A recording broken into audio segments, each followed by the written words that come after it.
दैनिक अखबार बढ़ते कदम के हवाले से एएनवी न्यूज के जरिए बात हरियाणा की। देश भर में स्वतंत्रता के 75 वर्षों के उपलक्ष्य में आजादी अमृत महोत्सव मनाया जा रहा है, जिसका समापन 15 अगस्त को होने जा रहा है। अनेक कार्यक्रम आयोजित किए गए, वो भी देश भर में, और अभी भी किए जा रहे हैं। अभी हरियाणा में हर घर तिरंगा भी लगाए जाने का आह्वान किया जा रहा है।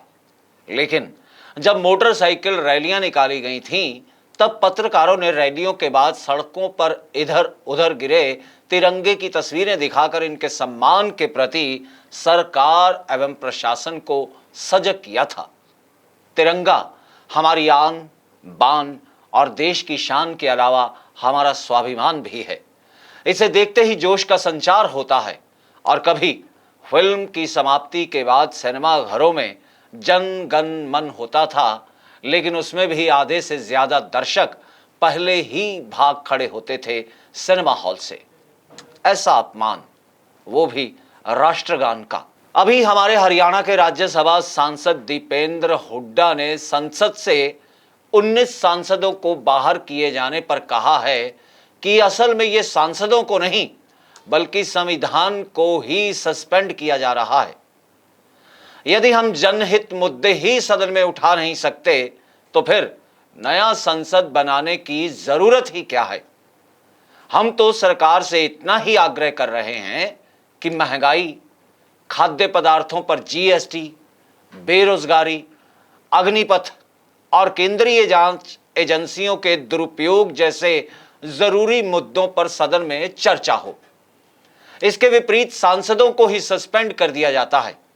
इतना ही नहीं, इन मुद्दों से ध्यान हटाने के लिए जांच एजेंसियों का दुरुपयोग कर कांग्रेस के शीर्ष नेतृत्व को परेशान किया जाता है।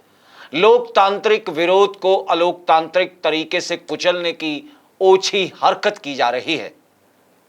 आप जनसभा में जाइए, जैसे कि प्रधानमंत्री जी कहते हैं कि मुझे लोकसभा में बोलने नहीं दिया, इसलिए जनसभा में आया हूं। शांतिपूर्ण विरोध करने पर भी पुलिस जबरन हिरासत में लेकर पुलिस स्टेशन ले जाकर बैठा देती है। क्या सचमुच संविधान ही सस्पेंड है? क्या सचमुच संविधान महज एक आम पुस्तक बनकर रह गया है? यह हमारे देश का भाग्य विधाता है। इसी के अनुसार सरकारें, नियम और कानून चलते हैं और चलने भी चाहिए। लेकिन हम आए दिन क्या देखते हैं कि किस तरह लोकतांत्रिक ढंग से चुनी सरकारों को असंवैधानिक ढंग से गिराया जा रहा है और किस तरह ईडी के सदुपयोग से विपक्षी नेताओं पर शिकंजा कसा जा रहा है। क्या कभी आपने बसपा सुप्रीमो मायावती की कोई विरोध की आवाज सुनी? कोई धाकड़ बयान या कोई आंदोलन की चेतावनी सुनी? नहीं ना। सब ईडी की माया है मेम साहब। रजनीकांत राजनीति में आने वाले थे, दादा साहब फालके लेकर ही सब योजना खटाई में डाल दी। ये ईडी ही है जो कितने नेताओं को पार्टी बदलने पर मजबूर कर रही है। ऊपर से धन वर्षा।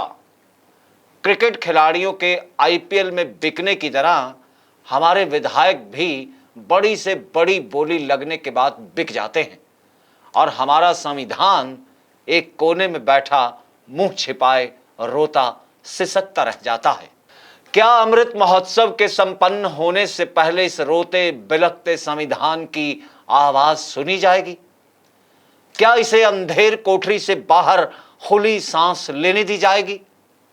स्वतंत्रता दिवस पर संविधान को भी स्वतंत्र होने दीजिए साहब, होने दीजिए।